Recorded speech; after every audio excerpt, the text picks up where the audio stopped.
Episode की starting होती है स्टैचू की बाकी सारे लोगों की तरफ देखते हुए। सारे लोग डरे होते हैं कि यहाँ से बाहर निकलना है और ये क्या हो रहा है। 2 लोग मर चुके हैं। जो ही डर के मारे नीचे कांप रही होती है। मिस्टर सोम जिन्वो के पास आके बोलते हैं कि अगर तुमने बताया नहीं होता तो हम अभी तक मर चुके होते। जिन्वो देखते कि उनका हाथ कटा हुआ है और वो बोलते हैं कि खून रोक सकते हो। वैसे तो मैं जूही से ही खाने वाला था पर वो डरी हुई है। मैं खुद 2-3 बी रैंक रेड में जा चुका हूँ पर वो सामने ए रैंक या एस रैंक है। कमेंडमेंट्स ऑफ द कार्टनन टेम्पल जो उस टैबलेट पे लिखे हैं। पहला कि भगवान को वर्शिप करो, दूसरा कि भगवान की पूजा करो और तीसरा कि भगवान में अपना विश्वास साबित करो। जो ये लॉ नहीं मानेगा वो यहाँ से जिंदा नहीं निकलेगा। बैक स्टोरी में दिखाते हैं कि आज से 10 साल पहले पोर्टल जो हमारी दुनिया को दूसरी दुनिया से कनेक्ट करते हैं वो आ गए। जिनको स्पेशल पावर मिली उन्हें हंटर बोलते हैं और उनका काम होता है कि बीस्ट्स को मारना जो डंजन में होते हैं। अब एक प्रेजेंट टाइम में स्कूल का सीन दिखाया जाता है। जिन्वो की छोटी बहन जिन आ पूछती है कि तुम लेट कैसे हो गई। वो कहती है कुछ नहीं, वैसे तुम्हारा बड़ा भाई एक हंटर है ना। तो वो बोलती है कि हाँ ही रैंक हंटर। तो वो हमेशा चोट खाता रहता है। पर ये पूछ क्यों रही हो। तो वो कहती है कुछ नहीं, मैं उससे बढ़िया काम कर सकती हूँ। वापस डंजन के सीन में मिस्टर सोम बोलते हैं कि वो चीज बहुत ज्यादा तगड़ी है, को यहाँ से बाहर निकलने का रास्ता ढूंढना होगा। लड़का पीछे चिल्लाता है कि उसका एक मेजर गेट के साथ कॉन्ट्रैक्ट साइन हो चुका है, वो यहाँ पे नहीं रुकेगा और कहता है यहाँ से फुल स्पीड में भाग जाऊंगा। जैसे ही वो भागता है बड़ा वाला स्टैचू उसको प्लग झपकाते मार देता है। अब सब समझ जाते हैं अगर वो चाहे तो 1 सेकंड के अंदर उन सबको मार सकता है वो स्टैचू। जिन्वो सोचता है कि ये हमें अभी तक मार क्यों नहीं रहा, ये बाकी सबसे अलग है थोड़ा, जो दिखते के साथ ही मारते हैं हमें। फिर जिन्वो को समझ में आता है, वो बोलता है कि डंजन के अपने रूल हैं और वो खड़ा होते ही एकदम झुक जाता है। सबको अपना सर झुकाने के लिए बोलता है उसके सामने। वो बोलता है कि जब तक अपना सर नीचे रखोगे वो हमें हमला नहीं करेगा। कमेंडमेंट के हिसाब से भगवान को वर्शिप करो। सब एकदम झुक जाते हैं और वो स्टैचू अपने मुंह पे बड़ी डरावनी सी स्माइल ले आता है। सब ये देख के और खौफ में आ जाते हैं। सब खड़े हो जाते हैं ये सोच के कि वो बच गए। फिर एकदम से वो स्टैचू भी खड़ा हो जाता है। मिस्टर सोम जिन्वो से पूछते हैं कि अब क्या करना है। तो कहता है कि दूसरा था कि भगवान को प्रेज करो। फिर उनमें से एक आगे आता है कि मुझे आता है ये करना और उसके सामने झुक के दुआ मांगना शुरू कर देता है। जिन्वो समझ जाता है कि इस भगवान पे दुआ नहीं चलती। वो स्टैचू से कुचल के मार देता है। सब हड़बड़ी में भागना शुरू कर देते हैं। जिन्वो जूही को लेकर भागता है। तो पार्क अपनी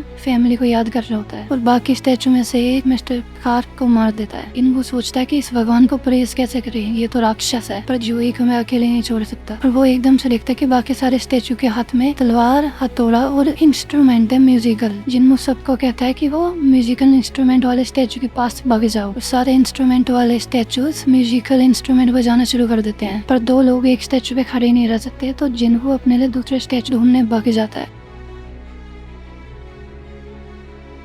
और जिन्वो जिसके पास जाके भाग के गिरता है वो शील्ड वाला होता है और वो उसकी टांग काट देता है। जिन्वो रेंग रेंग के म्यूजिकल इंस्ट्रूमेंट वाले स्टैचू के पास चला जाता है और सबसे बड़ा स्टैचू अपनी जगह पे जाके बैठ जाता है। और जूही जिन्वो के पास भाग के आती है और उसकी टांग देख के हील करना शुरू कर देती है और उसके आंख, नाक, कान और मुंह से खून निकल जाता है। अब सब रेड का लीडर मिस्टर किम को बोल रहे होते हैं कि उसकी वजह से ये सब हुआ है। मिस्टर किम बोलता है कि हाँ ये मेरी रिस्पॉन्सिबिलिटी है। वो सोचता है अभी एक और कमेंडमेंट बाकी है। रूम के बीच में एक ऑडिटर ऊपर आता है। जिन्वो बताता है कि कहानियों में सेक्रीफाइस ऑफर किया जाता था भगवानों को। तीसरी कमेंडमेंट कि भगवान पे अपना फेथ साबित करो का यही मतलब है। मिस्टर किम अपनी तलवार मिस्टर सोम पे रख देते हैं और कहते हैं उनको रिस्पॉन्सिबिलिटी लेनी पड़ेगी, उनकी वजह से मिस्टर पार्क मर गए। और सब मिस्टर किम की हाँ में हाँ मिलाने शुरू कर देते हैं। पर वो कहते हैं कि हाँ चलो मैं अकेला चला जाऊंगा। मिस्टर सोम के वहाँ पे जाते एक आग जल जाती है और वो जिन्वो से पूछते हैं कि अब क्या करना है। तो वो सोचने के बाद बोलते हैं कि कोई मेरे को हाथ पे और तक लेके जा सकता है और कहते हैं कि बस मेरे को वहीं तक छोड़ देना। उन तीनों के वहाँ पे खड़े होते हैं, 3 और आगे जल जाती है। तो हम बोलते हैं कि 1 हफ्ते बाद गेट खुलेगा, बाकी सारे स्टैचू पहले ही चलना शुरू कर देंगे। जिन्वो सोचते हैं कि 7 दिन लगते हैं गेट को खुलने में और उसे एक डंजन ब्रेक बोला जाता है। और जब ऐसा होता है तो अंदर के बीस्ट बाहर आ जाते हैं। इसका मतलब अगर हम यहाँ पे इसको नहीं हराते तो ये हमारी दुनिया में चला जाएगा। अब हॉस्पिटल का सीन दिखाते हैं जहाँ पे जिन्वो की छोटी बहन अपनी मम्मी को देखने आई होती है। नर्स को ग्रीटिंग देख के गेट के सामने खड़ी होती है और एक स्माइल रख के अपनी मम्मी को अंदर जाके आज की अपनी सारी कहानी बता रही होती है। वापस डंजन का सीन दिखाते हैं और जिन्वो कहते हैं कि 2 और लोग यहाँ पे आके खड़े हो सकते हो, अगर कुछ होना होएगा तो वो उसके बाद होएगा। और जैसे ही मिस्टर किम और जूही वहाँ पे आते हैं तो 2 और आग जलती है और पीछे और आग जल जाती है जो ब्लू कलर की होती है और एकदम से गेट खुल जाता है। वो सोचते हैं कि फिर से कोई ट्रैप है या फिर हम सही में जा सकते हैं। सारे स्टैचू में एकदम से लाइट जलती है और वो उस ऑडिटर के पास आना शुरू कर देते हैं। जिन्वो बोलते हैं कि अपनी आंखें उन स्टैचू की तरफ देखना, तो वो नहीं चलेंगे। जैसे हम हम बचपन में गेम खेलते थे, उनमें से एक लड़की डर के मारे वो ऑल्टर छोड़ के गेट से बाहर चली जाती है। गेट थोड़ा सा बंद हो जाता है और एक आंख बुझ जाती है। लोग जिनवू से पूछते हैं कि ये क्या हो रहा है और सोचता है कि ये कोई ट्रैप ही होएगा। तभी हमें गॉड के में अपना फेथ साबित करना है, ये हमें टेस्ट कर रहा है। और एक और लड़का वहाँ से छोड़ के भाग जाता है। जिनवू बोलता है कि कोई और मत जाना, नहीं तो बहुत बड़ी दिक्कत हो जाएगी। लोग जिनवू से पूछते हैं कि हो क्या रहा है और वो बोलता है जब तक हम अपनी आँख स्टैचू पे रखेंगे हम सेफ हैं। ब्लू वाली आग एक टाइमर है और जब वो बुझ जाएगी तब हम बाहर जा पाएंगे। फिर कोई कहता है कि ऐसा भी तो हो सकता है उनके जाते ही हम यहाँ पे हमेशा के लिए बंद हो जाएं, पर मुझे लगा नहीं था कि तुम यहाँ तक हमें बचा पाओगे, पर तुम्हारी वजह से हम जिंदा बच पाए भी। पर मेरे पास एक फैमिली है जो मेरा इंतजार कर रही है, मैं मर नहीं सकता। और मिस्टर किम भी सॉरी बोल के रोते हुए भाग जाते हैं। अब वहाँ पे सिर्फ मिस्टर सोम, जूही और जिनवू बचे होते हैं। मिस्टर सोम बोलते हैं कि तुम दोनों यहाँ से चले जाओ, अगर एक यहाँ पे रुका रहेगा तो गेट खुला रहेगा। जूही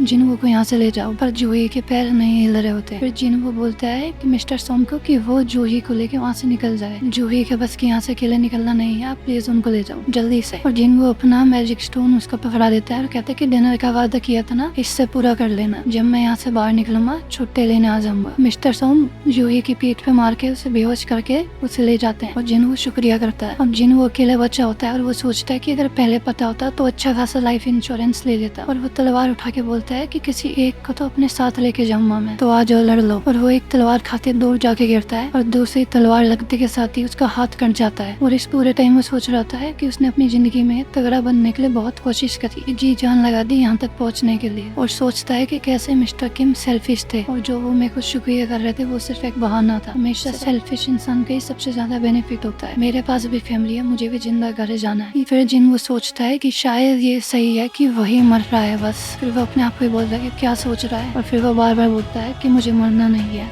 मुझे मरना नहीं है। अगर मेरे पास बस एक और चांस होता। एक नोटिफिकेशन आता है, secret quest courage of the week, तुम्हें एक प्लेयर बनने की क्वालिफिकेशन है, क्या एक्सेप्ट करोगे? और यस पे क्लिक हो जाता है। ऐसे ही सबसे पहले सोलो लेवलिंग के एपिसोड हिंदी में देखने के लिए सब्सक्राइब।